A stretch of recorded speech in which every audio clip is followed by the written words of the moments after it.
Oopsies. Oh, thank you. Okay, there we go. All right, welcome everybody. Wow, I am super excited about tonight because we have two of my coworkers here. But let me start with our standard introduction. Hello and welcome to the Montana Office of Public Instruction, Indian Education for All's Indian Boarding Schools from History to Healing webinar series. My name is Jennifer Statham and I am an Indian Education for All implementation specialist. We are so glad that you have joined us this evening. We have another incredible presentation in store for you. Tonight's presentation also links with our next presentation on October 26th with Selena Coburn. So I'm very excited to bring you multiple perspectives of intergenerational trauma, which also can equate to resilience, as we learned from Kevin Kicking Woman last week. So just to let you know, we are recording this meeting for future use. So all will be, whoops, sorry. There we go. So all will be muted and your speakers will be muted and only the speakers will appear on the screen. There we go. So please use the chat feature throughout the presentation should you want to ask a question, share an aha moment, wish to share a relevant resource, or participate in responding to the questions brought forth in the presentation. Also in the chat will be important links for renewal units and resources in the Google Drive folder. Please make sure to sign in the sign-in sheet. It is open. I see people are populating it. The sign-in sheet is only necessary if you want renewal units, but please also do put your name and where you teach in the chat so we know who our audience is tonight. There will be a post-webinar survey. Even if you are not completing renewal units, this free renewal units, please do complete it because we look at this feedback and this feedback informs our future work. So this webinar series and our sovereignty series are a direct result from what you wanted. So please make sure to fill those out, and you have to fill them out for your renewal units. So, and the survey link is only open for 24 hours, so make sure to complete that before 4 o'clock tomorrow. And we hope that you can join us for all of the boarding school webinars. They're really phenomenal. And our sovereignty series that is coming up a little bit later in the presentation, I'll throw the sovereignty registration link in the chat as well. And if you miss any of these, please know that they are being recorded and they are available within a few days of the live session. We have more amazing presenters for you in the next 4 webinars, including tonight's. So tonight I would like to welcome 2 of my colleagues here at OPI in Indian Education, Carrie Gopher, Director of American Indian Student Achievement, and Morgan Smith, American Indian Student Achievement Specialist. I will let them carry on with their introductions. Thank you so much for being here tonight, Morgan and Carrie. Thank you, Jennifer. So my name is Carrie Gopher Nasigasun. That's I'm a Nehio. That means I'm a full-blooded Anishinaabe Cree. My name is Carrie McNabb Gopher. My maiden name is McNabb. My married name is Gopher. The American Indian Student Achievement Director. I was hired in January of this past year. And so far, it's been an amazing journey. I've met a lot of interesting people, a lot of knowledgeable people that are on the same path, that are on the same fight for our people, for our Indigenous people, for our Indigenous learning and our Indigenous ways. Prior to this position, I worked with the Rocky Boy School Districts for a number of years in so many different capacities. I was a 3rd grade teacher. I was a 7th and 8th grade math teacher. I was a high school driver's ed teacher. I know you're kind of crazy when you can get behind a wheel with a 16-year-old. I was also the family consumer science teacher. I was the assistant athletic director. I was a volleyball coach. Like, I've done it all. I've done it all. I'm currently 1 semester away from receiving my 2nd master's degree in leadership development. It's been, it's been an eye opener. It really has with this 2nd master's degree. Deciding if I want to be in leadership, deciding if I want to be a principal or a superintendent. And I feel so this far, it's like I want to be with the children. I want to be in the classroom. I want to continue impacting the students at that level. So things might change. I'll be done in the spring. I graduated from MSU Northern with the elementary education. I went back for my master's degree in learning development, and I'm now attending Montana State University Bozeman. So I have a lot of different perspectives and a lot of knowledgeable people in my corner that have gotten me to the point that I'm at. So that have helped me raise my children as well. With my husband, Keith Gopher, we share 4 beautiful children. Elijah is 26. Bubby, which we call, his nickname is Bubby. Jarrell is 23. Often I have to really stop and think about the ages of my kids. I'm getting old. My oldest daughter, Jana, is 20, and my youngest daughter is 18. So they're all, 3 of them are in college. One graduated with his bachelor's degree in elementary education as well. The second oldest will be graduating with his elementary in education this spring. My third, Jana, will graduate with her bachelor's degree in psychology. And my youngest is a first-year college student and seeking her elementary degree. So we're all in education. I'm very proud of my children. They are my world. They are, I've done everything thus far for my children to defeat that intergenerational trauma, to heal and recognizing that we need healing. So with that, because I can keep on talking about my children, we can go on and on, but I'll hand the mic over to Morgan so she can introduce herself. Thank you, Carrie. I'm just glad you didn't start with pictures of your cute little grandbabies, or that would have been a really tough act to follow. Osio Tohichu Lakwebsadadoa Morgan Smith. I am an enrolled member of the Cherokee Nation of Oklahoma, and I am originally from Shawnee, Kansas. I went to school and graduated there. I attended college at Haskell Indian Nations University in Lawrence, Kansas. I got my associate's degree in paraprofessional education.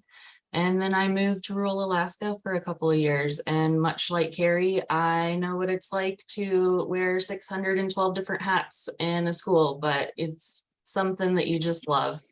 I was a school secretary and a food service aide and a Title I aide and an athletic director and a long-term sub. And I'm sure I'm forgetting a few other things in there too. Just wherever the need was is where you go for the day, but it's always a fun adventure. And then after a couple of years up there, I returned to Haskell and I finished out my bachelor's degree in elementary education. And that is when I moved to Montana and I started my first year teaching in Eastern Montana. And then I moved back to Kansas City once all of COVID started, spiraling, and I didn't have a whole lot of family around where I was. So I went back for a little bit and was just drawn back to Montana. And so I've done 3 years in the classroom, and I am now with the Office of Public Instruction as the American Indian Student Achievement Specialist. I just started this previous summer, so I'm also excited to be on board alongside Carrie and our awesome Indian Ed team at the OPI.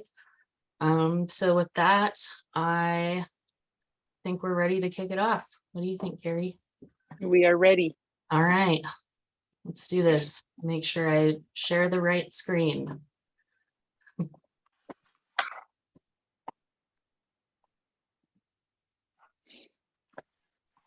All right. So the American Indian Boarding Schools from History to Healing, that's our presentation. So before we begin, I'm going to present this information not from a textbook perspective, not from hearsay, not from oral tradition. I'm going to present from the perspective of a boarding school survivor, of a direct descendant of a boarding school survivor. So when I'm speaking, I hope that I'm speaking to your soul, to your mind, to your spirit, that you can understand the healing that is needed and the resilience that are within my I can say me and my people. I hope that you understand that I'm not speaking to offend anybody. I'm not speaking to perceive or come off that I'm better than anybody, or that I know more than anybody, or that I'm more knowledgeable. What I'm hoping to get at here when we begin is to help you understand how to better serve our youth, help you to understand that we need continuous healing, that we need to change our practices within the classroom, within the districts, within our own frame of thinking. Like we need to change, we need to heal that perception that we have on Indigenous people. So when I'm speaking to you, I'm speaking as a survivor, because I've attended the White Calf Collegiate in Lebret, Saskatchewan. So I've attended a boarding school. When we get through the presentation, you'll understand a little more deeper, and hopefully gain a better understanding of how passionate I am about understanding the healing that needs to take place with the people. So when we're going through this, understand that I'm a Nehio. I'm a full-blooded Chippewa Cree Iskwell woman. So I speak from that tribal affiliation. I don't speak for the Navajos, or I don't speak for the Blackfeets. I don't speak for the Assiniboines. I don't speak for the Sioux or the Dakota or Lakota. I'm speaking for myself and the Chippewa Cree piece of me within my own soul and my own tribal heritage. So when we go through, we'll go through with the data, and as being the American Indian Student Achievement Director and within the unit, the whole focus is on data. We're constantly looking at data, and what is this data telling us? Why do we see the data the way it looks? So that's the how important to understand this data. We need to take a step back. We need to take a step back to understand that we are on the right track. We are, but we need to continue moving forward. So that's why it's from history to healing. That's why we presented it this way with my amazing co-partner, Morgan.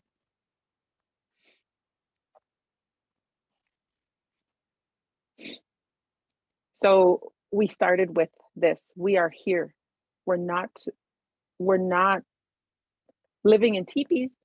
We're not living off a buffalo. We're not living with, we definitely could, because the people that can live off a buffalo, yay, good job.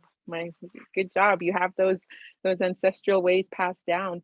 But we are here in so many different forms and so many different aspects of how we represent our tribal affiliation. So this is what I want to show you, is that this is how I represent my tribal affiliation. This is how I show my pride of being a Nehio. So we can go ahead and play it, Morgan. Oh.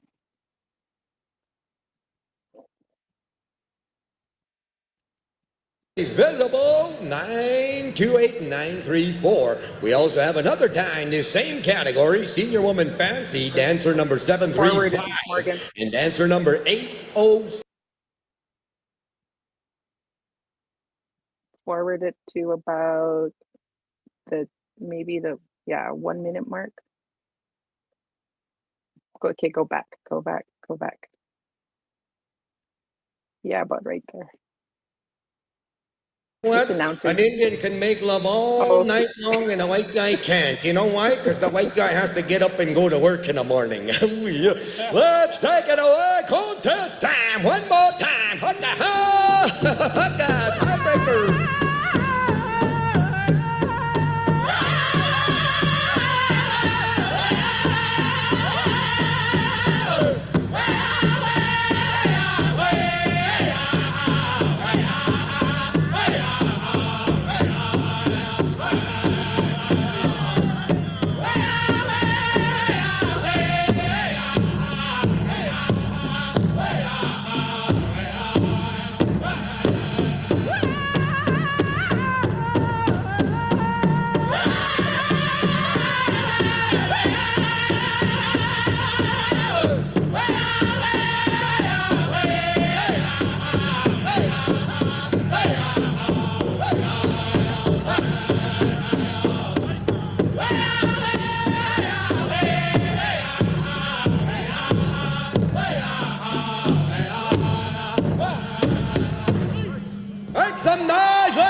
man. Electric indigenous motion and flight at its finest right there with a tiebreaker. Dancer number 928 and dancer number 934. Senior woman bench it up. I'm sorry about that. Inappropriate. I have no say over what what the announcer. I hope we skip past that inappropriate joke. Mike Jetty, please don't use that joke. So a little bit about me. Here is my two oldest boys. There's Elijah and Jarrell. They're both, going into education, but Elijah got his bachelor's in elementary education. Jarrell he graduated with his associate's degree. He will graduate in the spring with his elementary education. Behind him is the father of my children, Keith Gopher. We both spent so much time with the intergenerational trauma piece and healing our boys and attempting to heal, because we understand that piece that we need that healing, that we need to break a lot of behaviors. So one of the ways was through education. That's why my kids value education. So this next picture over with me beside my youngest son, Jarrell, is his lovely wife, Sean. She graduated with her bachelor's in elementary education. She's now in her first year teaching. There's my first grandbaby, Miley K. But Miley, your first grandbaby it's huge. You love your children, but your grandchildren are something different. On the far right corner over here is my oldest son, Elijah, with his fiance, Chanel. There's my second in her waspison. Waspison means moss bag.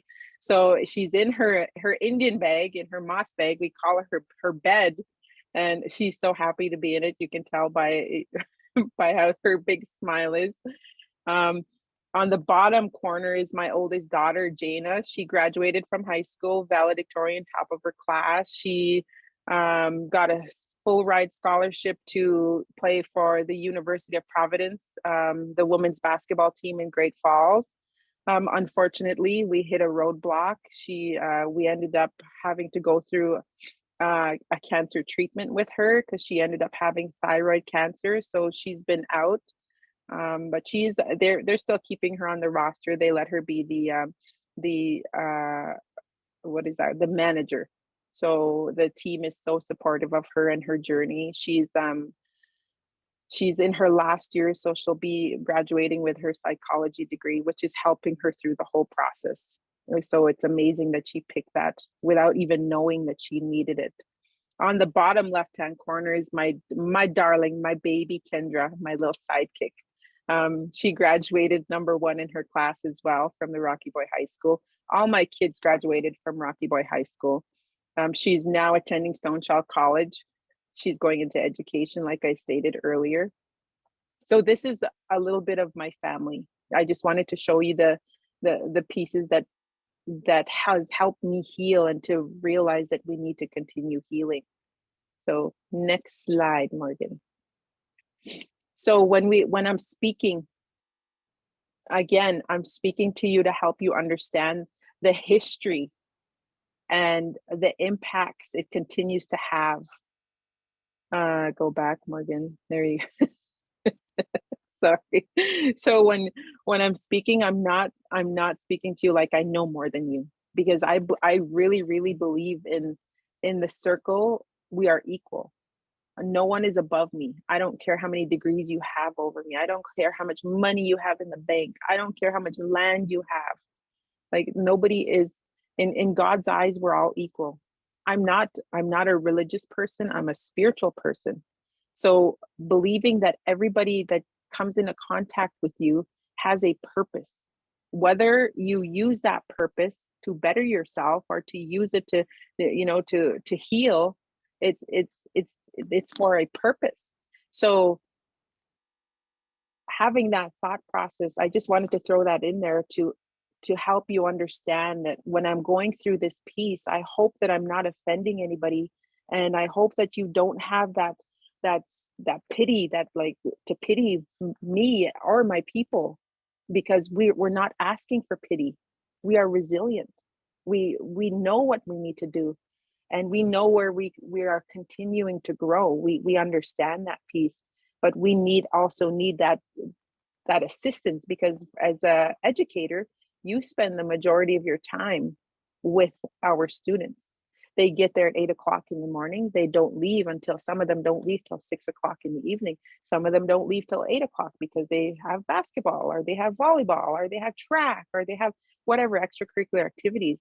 So understanding that piece, that you have such an important impact on our students, but also understanding that some of the behaviors that they exemplify, they need that extra piece of healing. So next one, Morgan.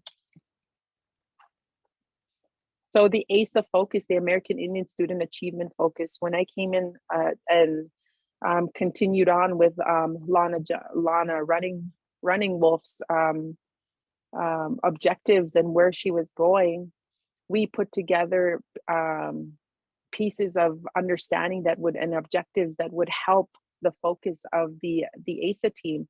So we have to go back to the history of the Native American people.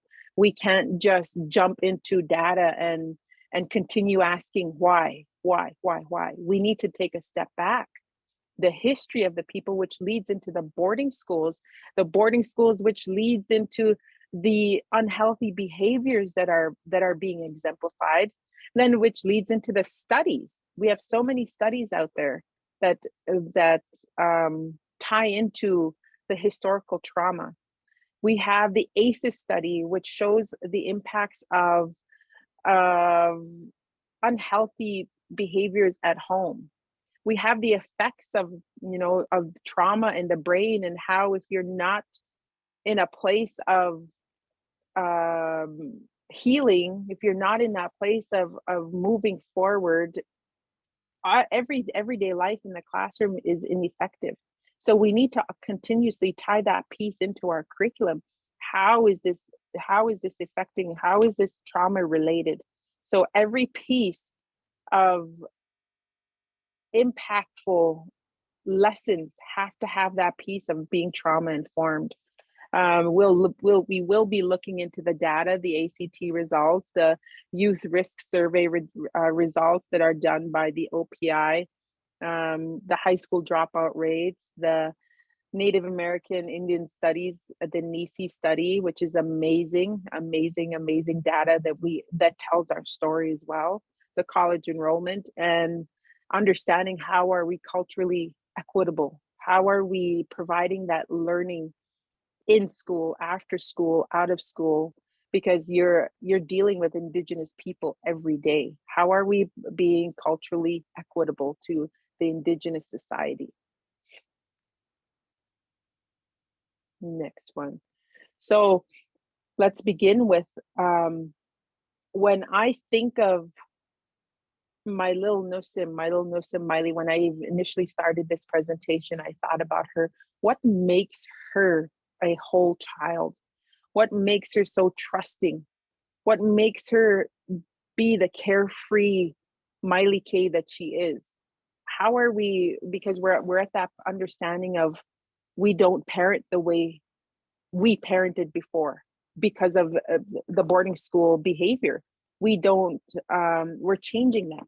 So how are we going to create this whole child within Miley K? That was the initial thought process when I began this work. So when I think about creating a whole child, you think about being supportive. You think about being grateful, humor, curious. A whole child is kind. They're honest. They're truthful. They're grateful for every little thing. They share. Some of them kind of have a hard time sharing. Like Miley K, she gets pretty upset when she attended. There I go, going on a tangent about my grandbaby.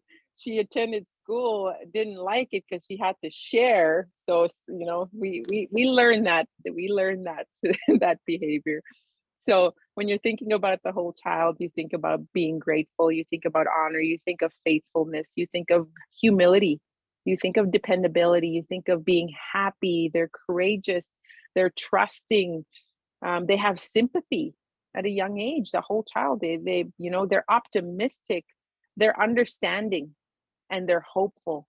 That's, to me, that's what makes a whole child. And there's other virtues out there that make a whole child, but these are the ones that, when I was thinking, putting this together, I was asking my kids, what makes a whole child? And these were the words that they were throwing at me. These are the words that come from the children themselves, that how, what makes a whole child. So before we go on, this is kind of a little task when we're doing this in person. You think of 5 words that make a whole child. If you want to borrow off of my slides, you can go ahead and borrow off my slide, but put 5 words in the chat box that make a child whole in your eyes. It could be anything that you think of. So we'll give you, how many minutes? 1 minute, Morgan? All right, we'll give them 1 minute. Put 5 words in the group chat or in the chat area that make a child whole.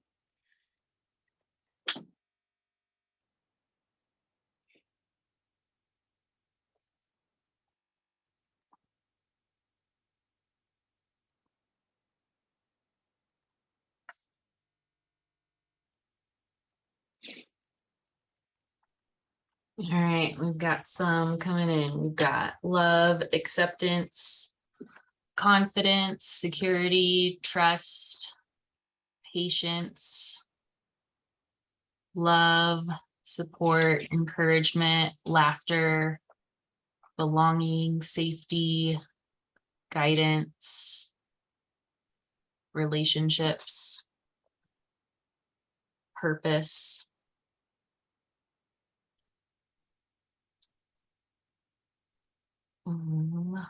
wonder, safety. I've got a lot of good ones.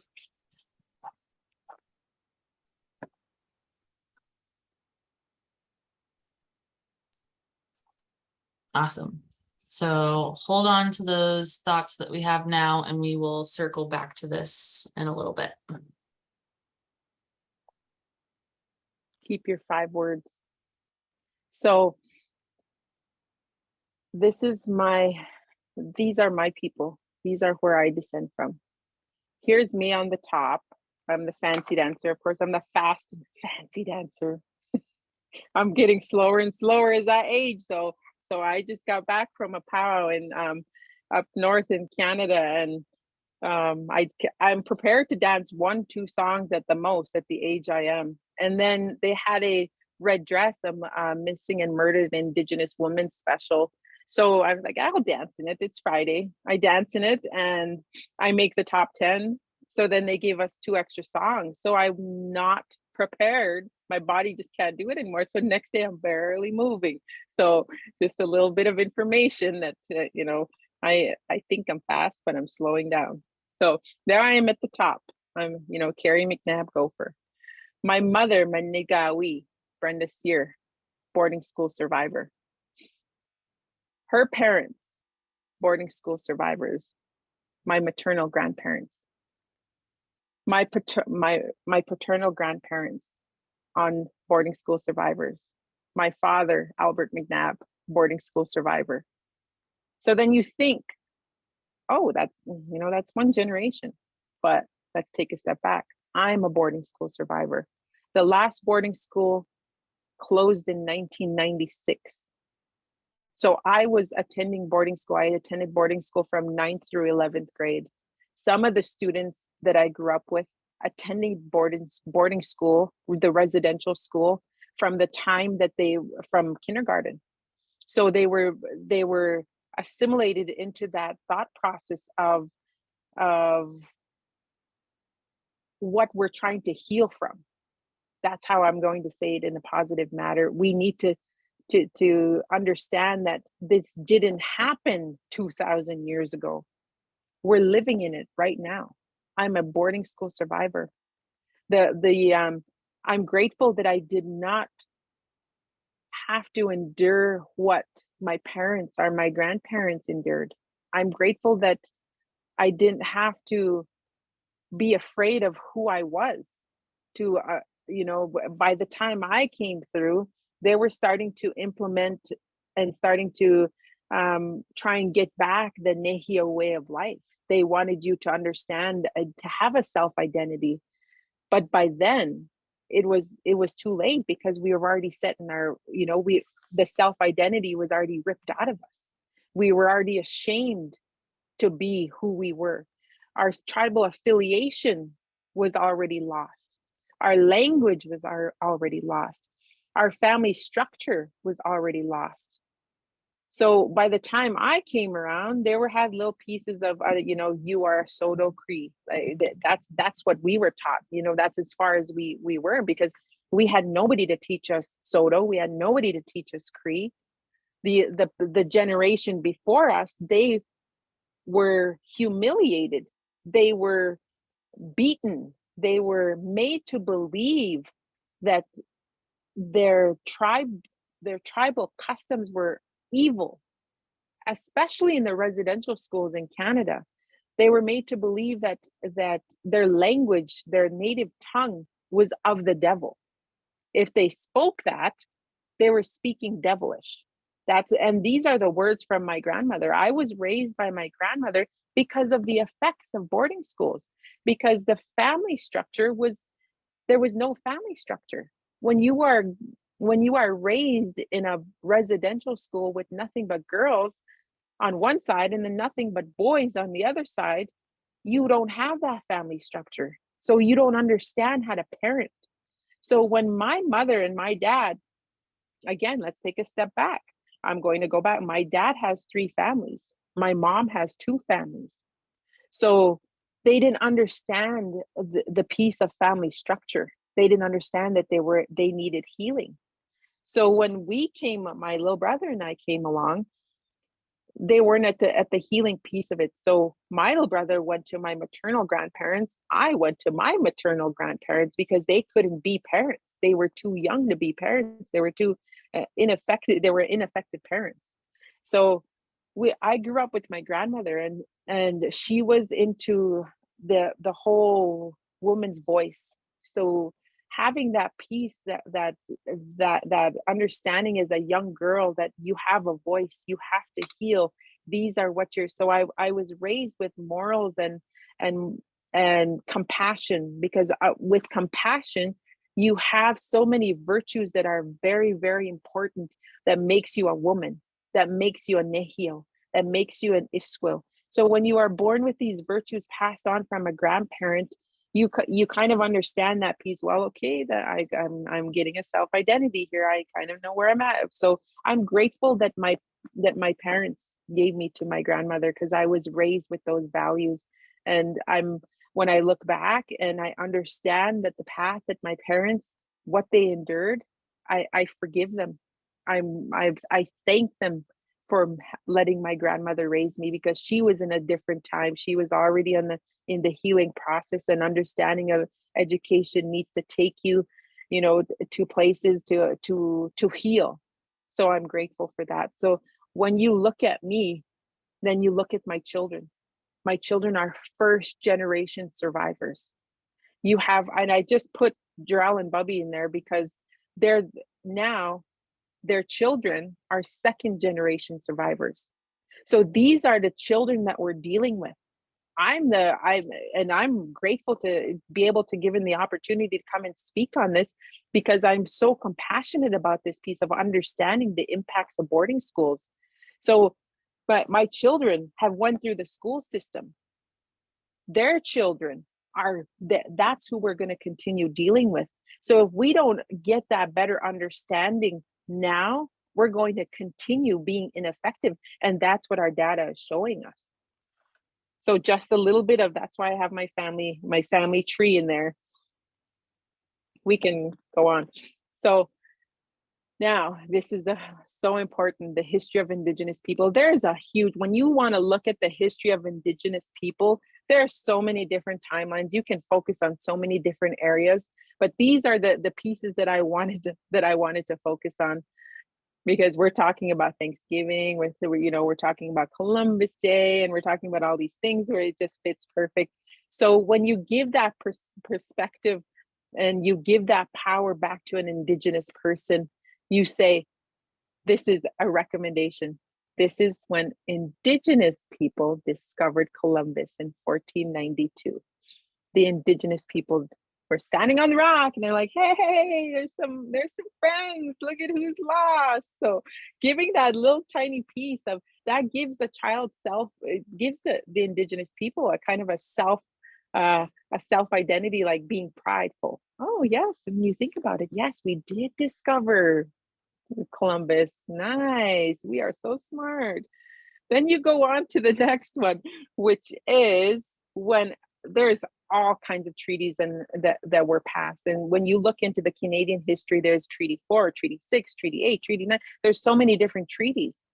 That's when the treaties and the wars were taking place in 1600 to 1879. That's a whole different unit when you're talking about the treaties, because it's a treaty-based curriculum can teach so much. Then you go into, this is where my focus is on 1879, when the first residential school was open, the Carlisle Indian Residential School. This is where my focus is on, to help us understand why our data shows what it shows, why it tells us this story. Next one, Morgan. So when you're beginning to think and you do the research, one of the quotes that continuously show up is, kill the Indian to save the man. So the purpose of these residential schools, that was the motto across United States and Canada. I do believe it was like Richard Carlisle that started the motto, kill the Indian to save the man. So everything about me that made me me, the powwow dancing that you saw earlier, that makes me me, kill that. The ceremonies that I attend, the ghost dance, the giveaway dance, the horse dance, the sun dance, Canadians call it the rain dance, the chicken dance, all of these different ceremonies that we have, the feast, the grieving process when you lose somebody, all these different ceremonies, all these different cultural pieces that make me who I am. That's what was killed in these residential schools. So I wasn't allowed to come in and speak, and most importantly, my language. So when you're talking about language, when you say a word in the Cree language, I'm going to say Cree because I'm Cree. When you say one word, it means so much. So when you're talking and you're thinking about kill the Indian to save the man, you killed everything about me. And I'm going to say you because I'm referring to the residential system. So the residential system has killed everything about me. So, and don't stay in that thought process of poor Carrie and her family. No, because we're not there. We are resilient. We are survivors. We continue healing. But I just need you to understand the history of my people. Next one, please. So here is the United States American Indian boarding schools in I'm going to keep saying Montana, but it's not in Montana, it's in the United States. So in Alabama, you had 1, in Alaska 21, Arizona 47, Arkansas 1, California 12, Colorado 5, Florida 1, Georgia 2, Hawaii 7, Idaho 6, Illinois 2, Indiana 2, Iowa 3, Kansas 12, Kentucky 1, Michigan 5, Minnesota 21, Mississippi 7, Missouri 2, Montana had 16 boarding schools in our state. Nebraska 9, Nevada 3, New Mexico 43, New York 3, North Carolina 4, Ohio, Oklahoma had 76, Oregon had 9, Pennsylvania had 3, South Dakota had 30, Tennessee 1, Utah 7, Vermont 1. So the numbers are adding up. They go across, I think it's over 300 boarding schools in the United States of America. So we're surrounded by kill the Indian, save the man mentality. Next one, please.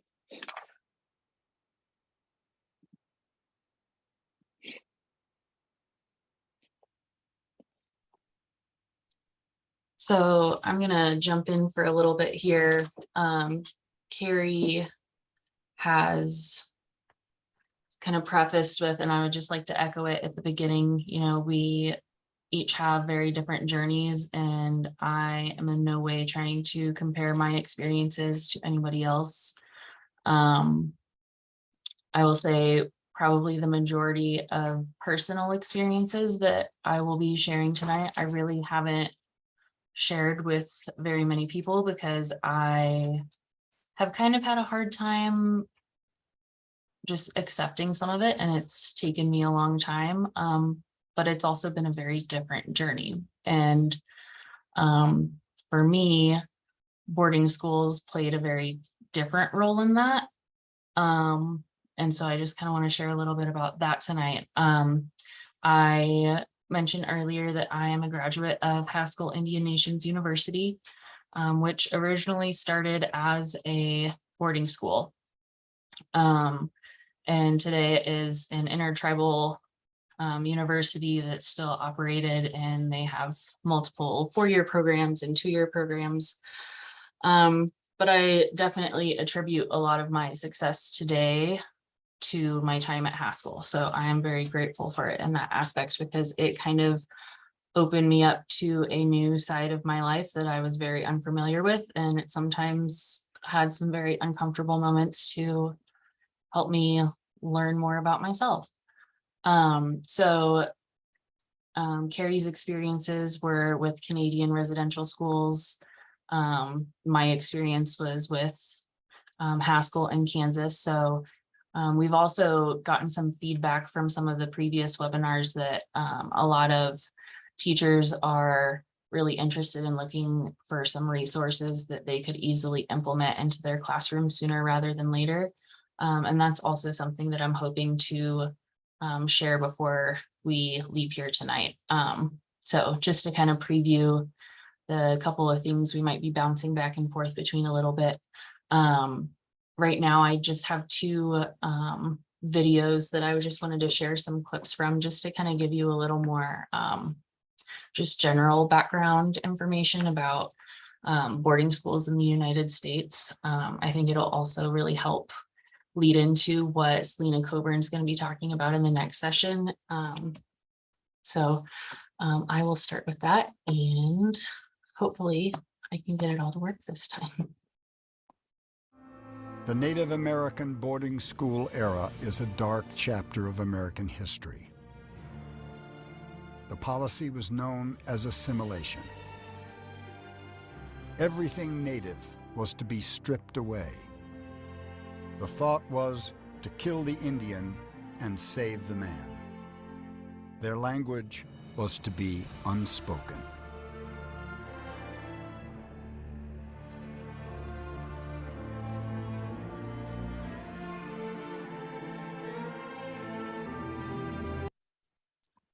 So just as a little preview, this is one that I will be sharing into the shared drive. This is a full-length documentary, and I do have some guided questions that can go along with this that I'll put out there as well.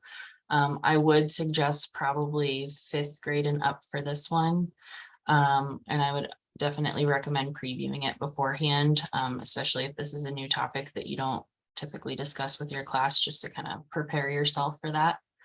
And then this one is another documentary. This one is specifically focuses on the history of Haskell.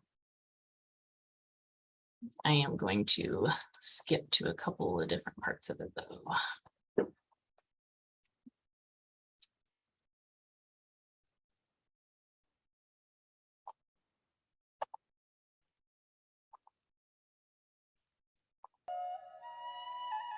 In 1883, the U.S. Indian Commission began construction on a boarding school for Indian children, located about 1.5 miles southeast of Lawrence, Kansas.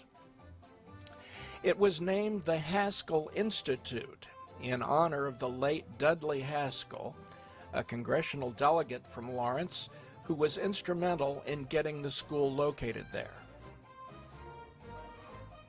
The school was built on land donated by the citizens of Lawrence.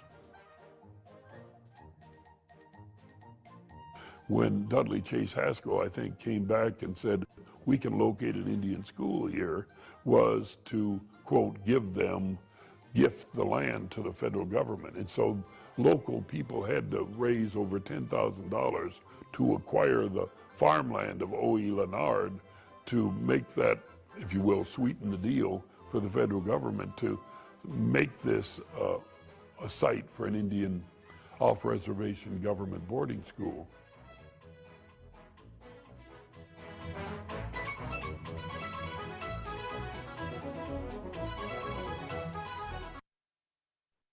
So just a little background there, and I'm going to pass it back to Carrie here.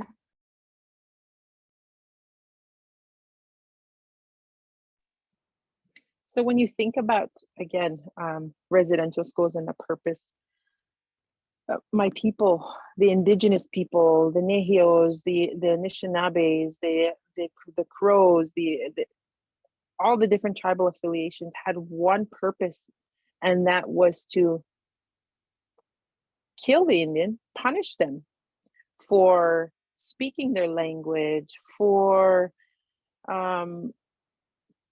acting, behaving what they knew. So when I think about when I get, it gets really, really personal, because when I think about how we try to instill this cultural identity within Miley K, my granddaughter Miley K, how we try and instill the pride of being a Nehio, being a Nisqueo, Isquesis, a Anishinaabe. We try and instill this in her. So when I think about this, going back to when my mother or my grandmother was forcibly taken from their mother or their grandparents or their whoever it was, their guardians, when they were forcibly taken away from them and put into, at 4 years old, put into a room by themselves with other children crying, wailing away, and not understanding what is going on, not understanding why they're there, because they had nobody to speak to. So when they did speak to somebody, they were punished for it.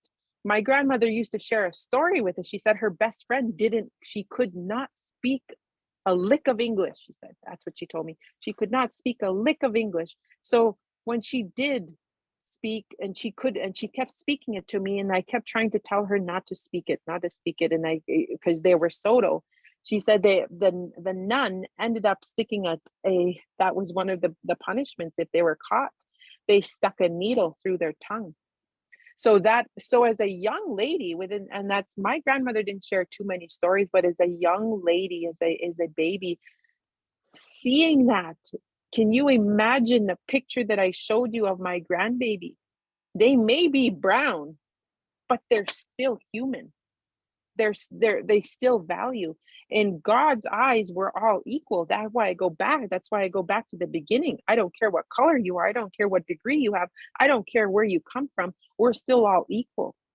So to be punished at a 4 or 5-year-old, 6-year-old, to have a needle stuck through your tongue, how do you begin to have that, to grow to be a whole child? How do you begin to have the trust, the caring, the curiosity? How do you begin to even have those virtues of being a whole child when you are just instilled with fear? So I say this because it didn't happen 100 years ago, 200 years ago. We can't eliminate that thought, because those behaviors that were forced upon us are now seen in generations later. This is why the behavior of our people, of some of our people, continue on. They were stripped of they went in and they got their hair removed, their personal belongings were burned, their moccasins. I can't imagine burning my moccasins. I'd be devastated, burning my regalia, my outfits, when I feel so prideful when I dress up on Friday evening at 7 o'clock for grand entry. I'm so full of pride. So I can't imagine having that taken away, how that must have felt for my people that had that taken away from them. So when they were in there, then the physical and sexual abuse began. There's so many stories you want to look into. You look in YouTube, and there's videos and YouTube videos of residential schools and the survivors speaking out of the sexual and the emotional and the physical abuse that they endured for years. They started when they were 9. They didn't leave that school until they were 18, until they graduated, for years being trained to believe that this was normal behavior. So then when you get out, now you're dealing with my parents' generation. So these behaviors continued on. So now here I am, because I'm the next generation. And if it wasn't for certain people, if for the grace of God, if you want to say it, I had to relearn, like to learn these behaviors. These are not appropriate behaviors. These are not how our people behave.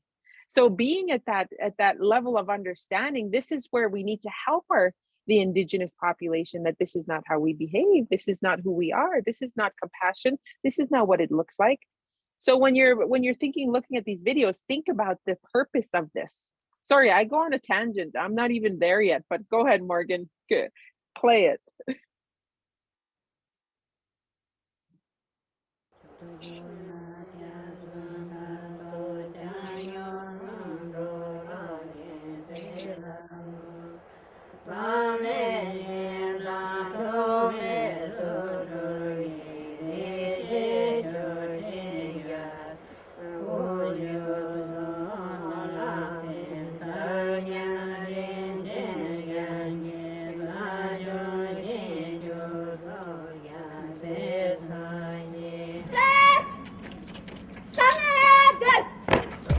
I think we see education as crucial.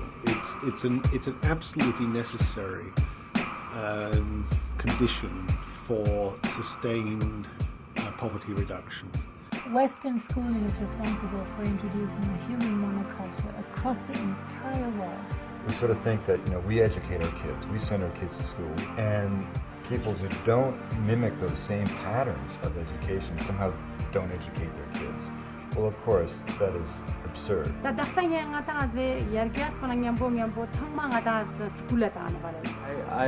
don't know about my culture very much. Nobody speaks the fluent Ladakhi. Yeah, if somebody speaks Ladakhi or Hindi, then teacher give him or her punished him. We moved from wisdom to knowledge, and now we are moving from knowledge to information, and that information is so partial. We just after money. One of the things that's most disturbing to me is that you have an institution that is in place globally that is branding millions and millions and millions of innocent people as failures. Most of the students of Ladakh, they don't do very well. 90% end up failures. They're in-between people, and they're falling through the cracks of an in-between world. We put out this idea, which I think is a blatant lie, that if people buy into the dictates of our economic paradigm, that somehow they will magically achieve the wealth that we enjoy in the West. Ain't gonna happen. This model isn't even working in America. And I think the profound kind of damage that it's doing, we'll recognize generations from now, and then we'll look back and say, how could we have done this kind of thing to people? There is an assumption that Western education is something that is superior. These peoples aren't failed attempts at being us. They're unique answers to the fundamental question, what does it mean to be human and alive? The intent really is to get every child into school. For if we are to fit and train such children for the future, they cannot be left as they are.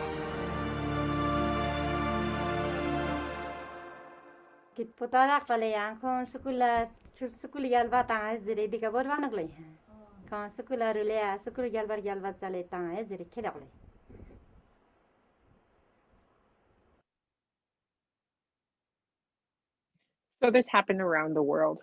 This killing who you are for the sake of making us look like what they believed was humane. So when you're thinking of going back to what made me me, what made me a whole child, well, it was that caring, it was that trust, that was being curious, it was that understanding and love and compassion. That's what made me me. That's what's making Miley K who she is, with that self-identity. So the next slide, so now you have all these young ladies and gentlemen here, and they're not getting that. And that's 2 generations ago. You can say it with me, with my generation. It wasn't as harsh as it was the generation before, but it was still there. I still had that piece of self-identity taken away from me because I wasn't in a family structure. I didn't grow up in with going to bed with my parents and having a story time read to me, or having mom and dad tuck me in. We grew up in a boarding school. We had to report to the dorms at 8, had to have our shower done, our cleaning done, everything done, then be bed lights out by 9. We had to be up at 5 o'clock to shower because there were so many of us on that level, and we had to. The earlier you got up, the warmer water you got. If you slept right till 6 o'clock, then you took a cold shower. So then if you woke up at 6, you took a cold shower, then you were late for breakfast. So that means that all you got was toast. You got toast and hard butter. And how does that sustain you for the rest of the day? So this is my experience. This is what I've experienced in the boarding schools. And granted, I didn't experience the previous ferocities of being sexually or physically abused like my parents have, their parents before them, my ancestors. I didn't have to experience, thank God I didn't have to experience that. But in essence, my self-identity was stolen from me. So next slide, Morgan, please. So here's a little story. Again, you want to talk about a whole child? Well, how do you begin to even think about a whole child when this young lady says, I've been ordered outside to stand on the outside of the windows with a rope around my waist to clean windows on the 4th floor with another little girl holding the rope.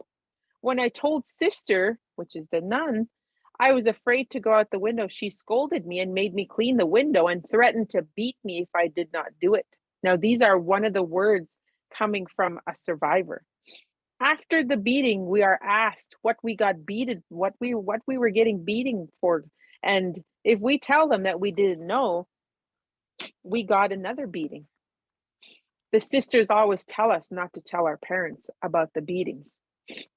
This was from a 15-year-old girl from the Micmac First Nation in Ontario, Canada.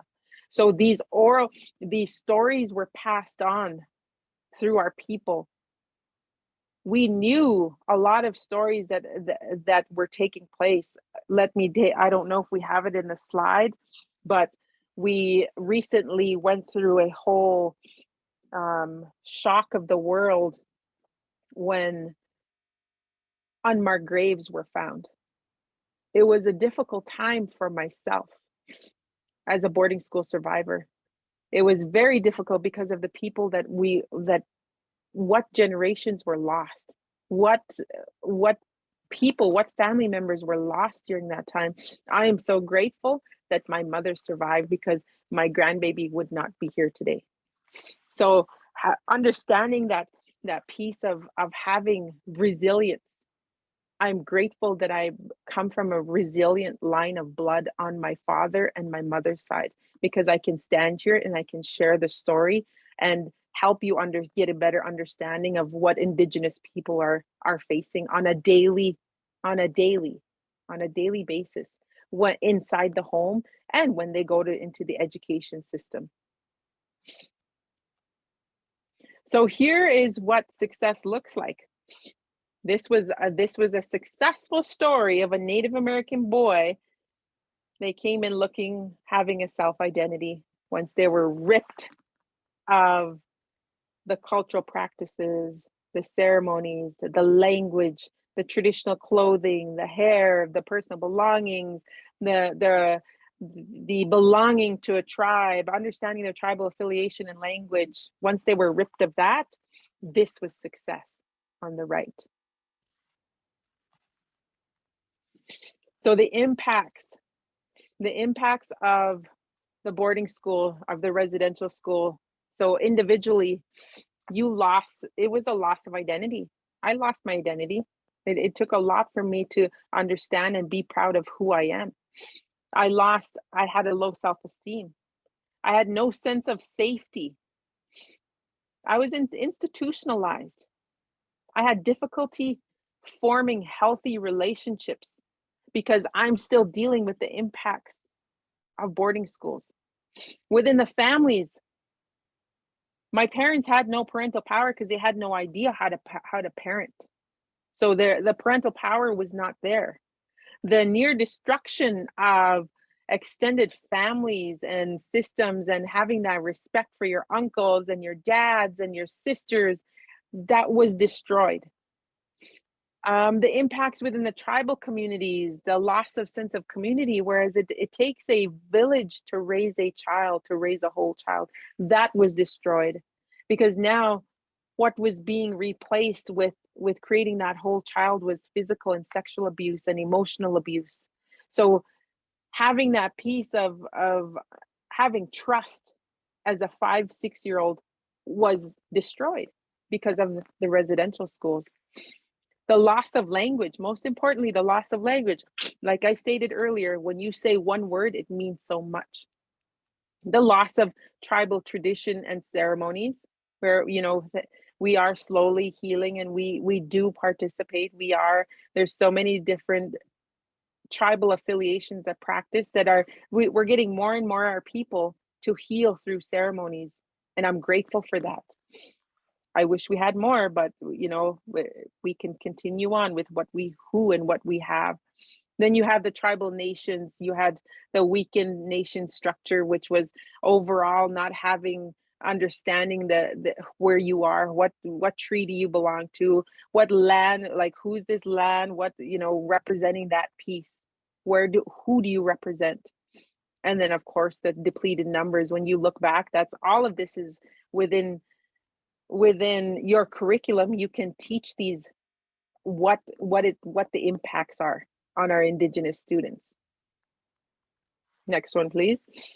And then here you have the symptoms, which historical trauma, the symptoms of the historical trauma, which are being passed on through generations unless we continue speaking about how we need the healing, how the behaviors are not appropriate.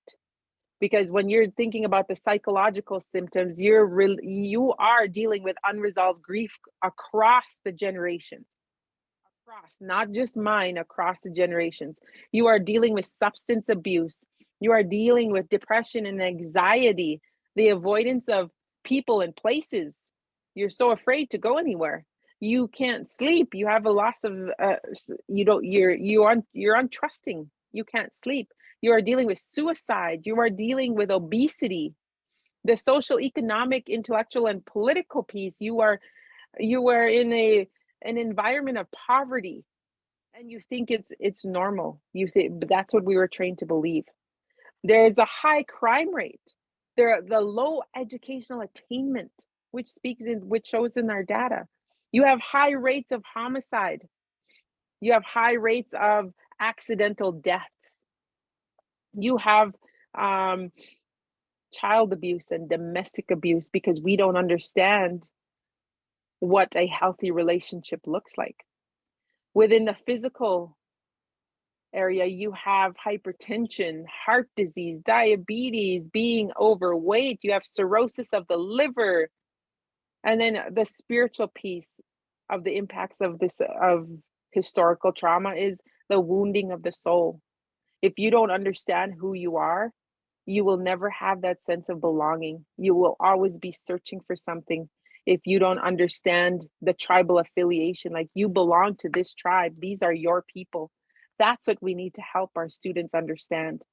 So when you think about that, then you know that the loss of traditions and the cultural knowledge has also have an impact on that student. So how do you help our students create that self-identity within themselves? And it starts with, what tribe are you from? Where, you know, who are you? What family are you from? Helping our students understand that piece will be one of the biggest pieces ever. What language do you speak? What language does your tribe speak? Helping them through that. So next one, so next slide, let's pull out our words. Let's pull out our words, people. So 5 words that you picked. Thinking about my grandchildren, putting my little Nusim's face on there. Nusim means grandchild in Cree. So when you're putting little Nusim Miley K's picture on there and having her being taken from her mother's arms and put into a residential school and to be made to fall asleep by herself, crying and not understanding, not being able to speak her language, because we try and teach her Cree, like we teach her both English and Cree, so she understands the little words. But imagining that child going through that, being in a room by herself, not understanding that you can only eat if you don't hurry up and get up, and if you don't get going, you're not going to have nourishment. If you don't hurry up and get up early enough, you're going to have a freezing cold shower. If you don't get up and get moving, then you're going to be stuck in your dorm room alone for a childcare worker or whatever they called them back in the day to come in and do inappropriate things to you. So having that fear, that's what ultimately residential schools did to our people, instilled fear of not being curious, fear of not being happy, fear overall. And behind fear is the results of historical trauma.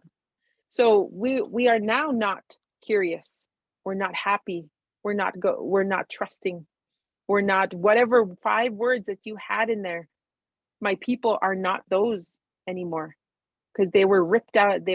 Those virtues were ripped away from us. Those virtues of being a whole child, they're no longer there. Because we can't trust anybody. We can't trust the adults around us because of what has happened to me. What did they do to me? They instilled fear. So when you think about those words and you're dealing with the children of Indigenous children, you think about, how can I continue healing? Because like I said, let's go back. We're not in that place, and we are we are the people that understand that these, how do we say this, these unhealthy behaviors are not appropriate. We heal, and through our cultural ceremonies and our language and our practices, that's what brings that self-identity. So how can you help our students get to that place to create a whole child? Go ahead, Morgan.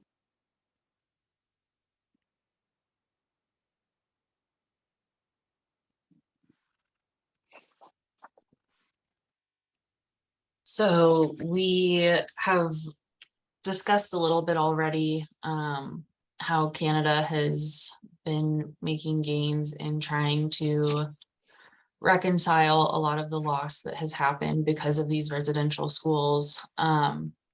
On September 30th every year, and Carrie, please feel free to pipe in if you might have more background information than I do. But every September 30th is their Truth and Reconciliation Day, which is a day to recognize all of the children that were not able to come home. So this is a speech from one of the original chair people from that council. And this was just filmed during the most recent Truth and Reconciliation Day. I want to say that today we have an opportunity to begin to do what we can in this next coming year to cement the relationship that we have so willingly undertaken to improve the relationship between Indigenous and non-Indigenous people. But the most important acknowledgement that we can all make today is for the survivors and their children who are here with us and those who are watching from afar. Without the advocacy and the contributions of survivors, September 30th would be just another day in the calendar. It is only because of the strength and the courage of survivors that we had a Truth and Reconciliation Commission. We now have a national center, and today we mark a national day for this important work. I want to thank the National Center for Truth and Reconciliation for the invitation to be with you today. The team at the NCTR, led by Stephanie Scott, is doing important work not only during Truth and Reconciliation Week, but all year long on behalf of all survivors. Survivors lead us to this moment as in the journey of reconciliation when they are on their personal journeys of healing, and as they continue to seek justice for what took place at the hands of the government, the church, and other actors. I remain grateful for their steadfast commitment to uncovering and giving light to the truth. When the Commission envisioned a National Day for Truth and Reconciliation, we had hoped for it to be a day of intention, reflection, and discussion, for Canadians to take a day out of their lives, to lend their ears and their hearts to survivors, to listen to them, and to resolve to do better in the next 364 days that follow until the next National Day. Because this important work of reconciliation is not a one-day affair. As we say, it will take us several generations, as it took us several generations to create this situation that we now face. So my message to Canadians is this: today and every day, watch and listen to the stories of survivors, their families, and their communities. We must all recognize that the Indian residential school system is not just something for your history books. It is something that Indigenous peoples are still feeling the effects of each and every day. And in many ways, non-Indigenous people in this country also feel the effects of what has been part of the history of this nation and that it's had upon their lives as well. We in the Indigenous community are in a constant state of grieving, it seems sometimes, for the families that were broken, for the cultures that were torn apart, and for the children that never made it home. For non-Indigenous Canadians, I hope that this day, September 30th, will hold an important place in your hearts, for you must understand that the way that you have been raised and educated has also had an impact upon you and your sense of who you are and your sense of who we are. This is not a radical concept to pause and to reflect. You do so for other days and occurrences throughout your life quite routinely. On November 11th, for example, you wear your poppy and you honor the veterans for Remembrance Day. You pause and reflect on the history of your country, as complicated as it can be. On September 30th, I am simply asking that you do the same.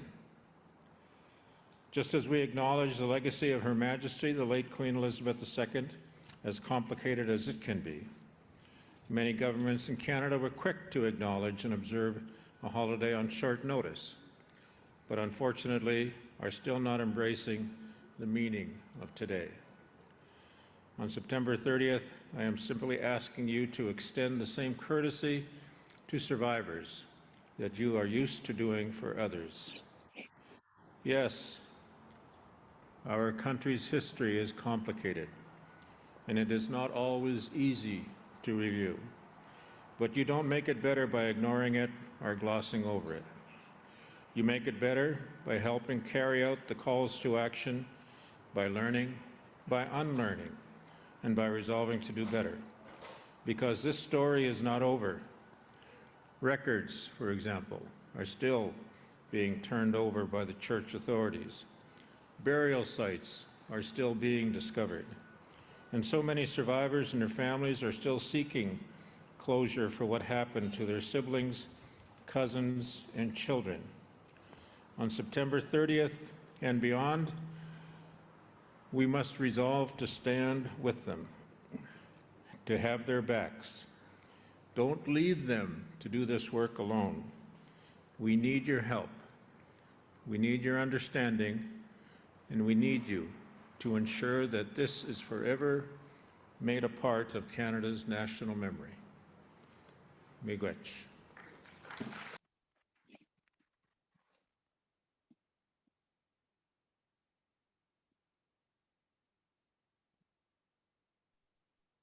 So we would just like to take a moment while we're all here in honor of National Truth and Reconciliation Day, and also this previous Monday we had Indigenous Peoples Day. But we would just like to kind of pause for a moment and take a moment of silence for all of the children who were forcibly removed and placed in boarding schools, who were unable to return home to their families.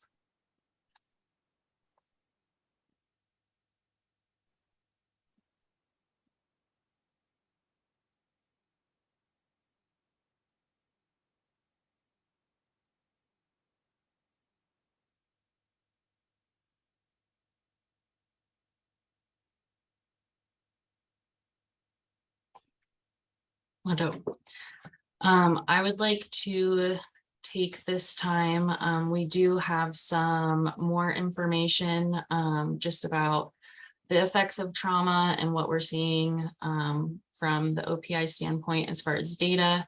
But we're at a good stopping point here. I know we're kind of running out of time, so I'd like to kind of leave some time and space if Carrie had any final thoughts, or if we had any questions before we do move on to more of the data side of things.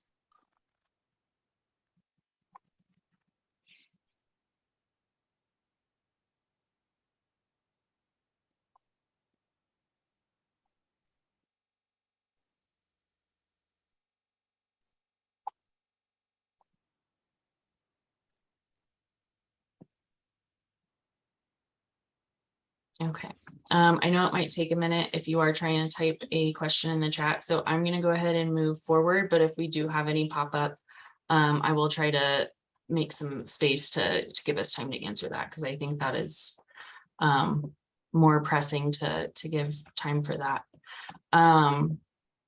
So we're going to talk about some of the effects of trauma and data. It's going to just kind of barely scratch the surface today, because in the next session, we have Selena Coburn, who is a mental health specialist from Great Falls, and she is definitely more of an expert in this field than I am. So I don't want to, steer us in the wrong direction right off the bat. So this is just going to be a very brief kind of intro to what we've been seeing. Carrie. So the ACE study, it's an assessment between the relationship of an adult risk behavior and childhood abuse and household dysfunction. So when they answer these series of questions, the results are seen in increased smoking, alcoholism, drug abuse, depression, suicidal attempts, unhealthy behaviors, 50 or more sexual partners, sexually transmitted diseases. We see it in obesity and physical activity. So that's the correlation of this ACEs study.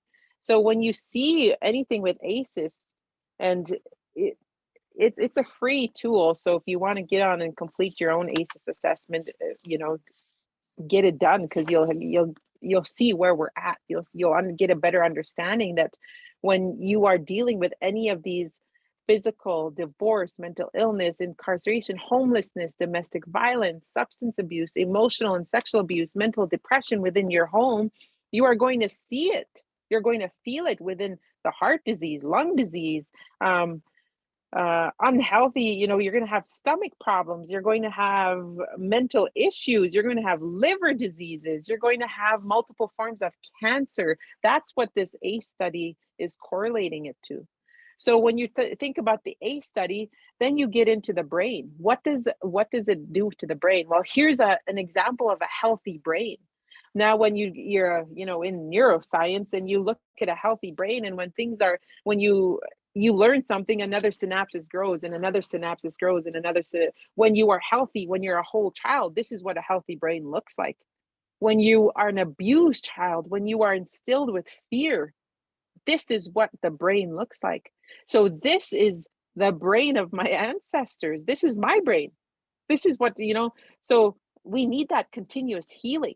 We need to continue healing. You need to continue asking yourself, how are we providing that support system for the Indigenous population, for their families, for the community? How are you incorporating it into your classroom? How are you developing engagement strategies and trauma-informed strategies? How are you engaging with families, with the communities? How are you providing mentoring within the classrooms? Where's the cultural integration in any of your lessons? Because we're dealing with this. We need to do more as an educator. Sorry, I have a really bad cold. Let's talk data. Here we are. The ACES is what our focus is on.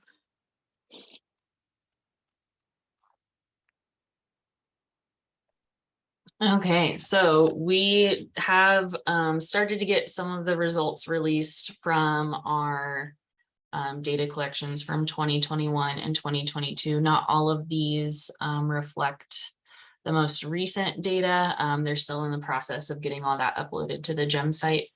But here we have our cohort graduation rate. So for native versus non-native, a lot of times I feel like within what we do, we always are looking at dropout rates. And I know Carrie and I have had discussions before about, we have to look at this with more of a positive mindset, and we try to teach our kids growth mindset. We are having, most recently, 70% of native students graduating, which is pretty incredible if you think about them, these students that are working in a system that was completely designed against everything that is their identity. So there is work to do, but good starting point. So comparing 2021 and 2022 data, this is specific to Montana here as well.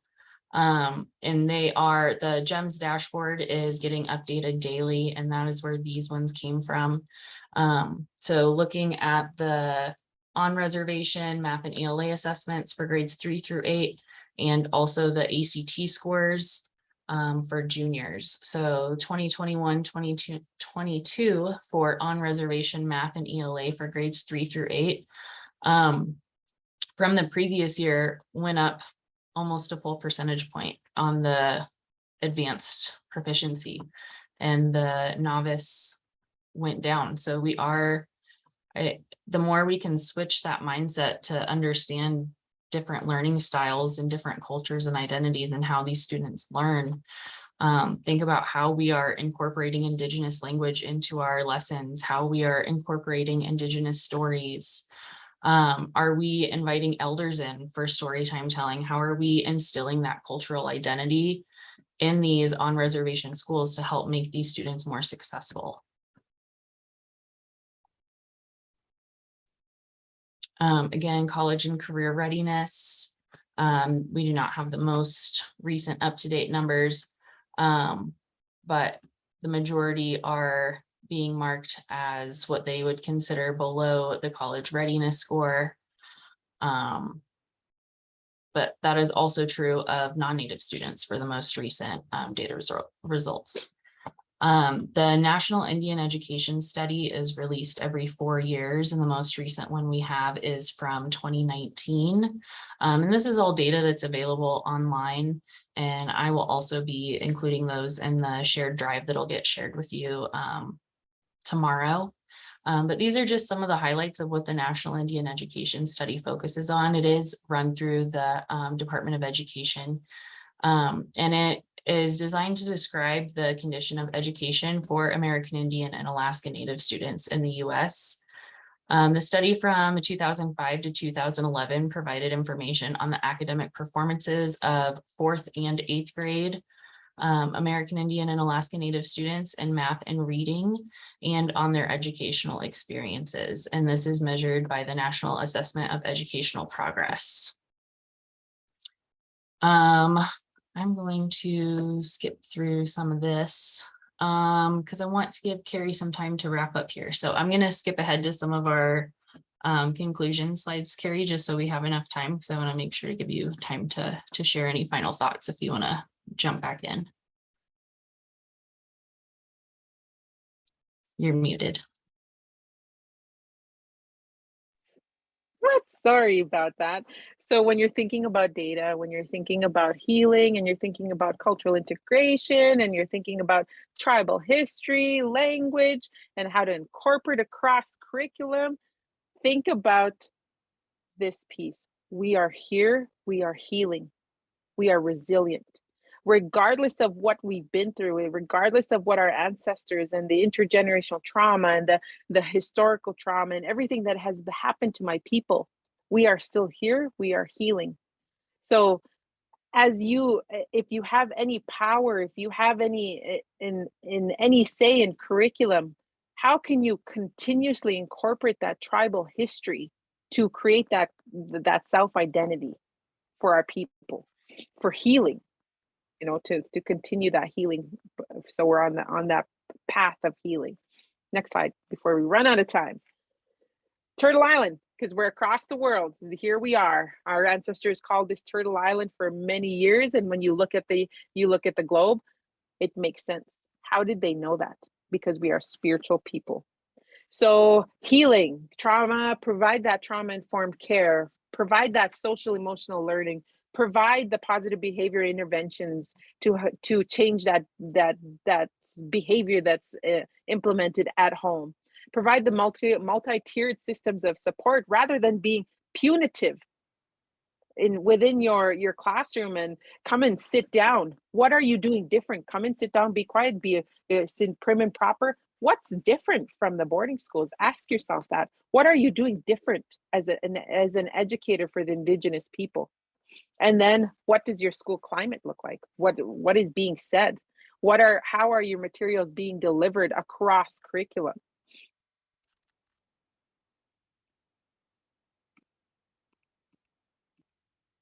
We don't need to talk about the YESA gap. We're done at 5:30, right? And here's the framework that was left in our hands with Lana, which we need to reevaluate and recreate with the help of the other departments and the elders that we are currently working with OPI. If you need to contact us, here we are, Carrie Gopher. My number, my email, carrie.gopher@montana.gov, phone number 399-4292. Thank you both so much, Carrie. It was an honor that you trusted us with your story, and your passion it touches my soul deeply. So thank you so much. And Morgan, thank you so much for what you shared as well. It's amazing that this series is happening, and I am so glad that this information is getting out there. In the chat, there's the feedback form. Even if you aren't seeking renewal units, let us know your thoughts. This feedback helps us to create more programming such as this. As Morgan mentioned, on October 26th is our next session, and that will be with Selena Coburn, and that will be a follow-up and more into intergenerational trauma. So it will be a complement to this. I just thank you all so much for being here. Okay. I would recommend everybody just take a deep breath and think of the resilience and the empowerment that we see in all of these amazing Indigenous voices and Indigenous stories. So please carry forward with that thought. And I look very much forward to seeing you in 2 weeks. And if you're at MFPE, hit us up. There's a couple of different Indian Ed for All sessions. All right, take care, everybody. Thank you.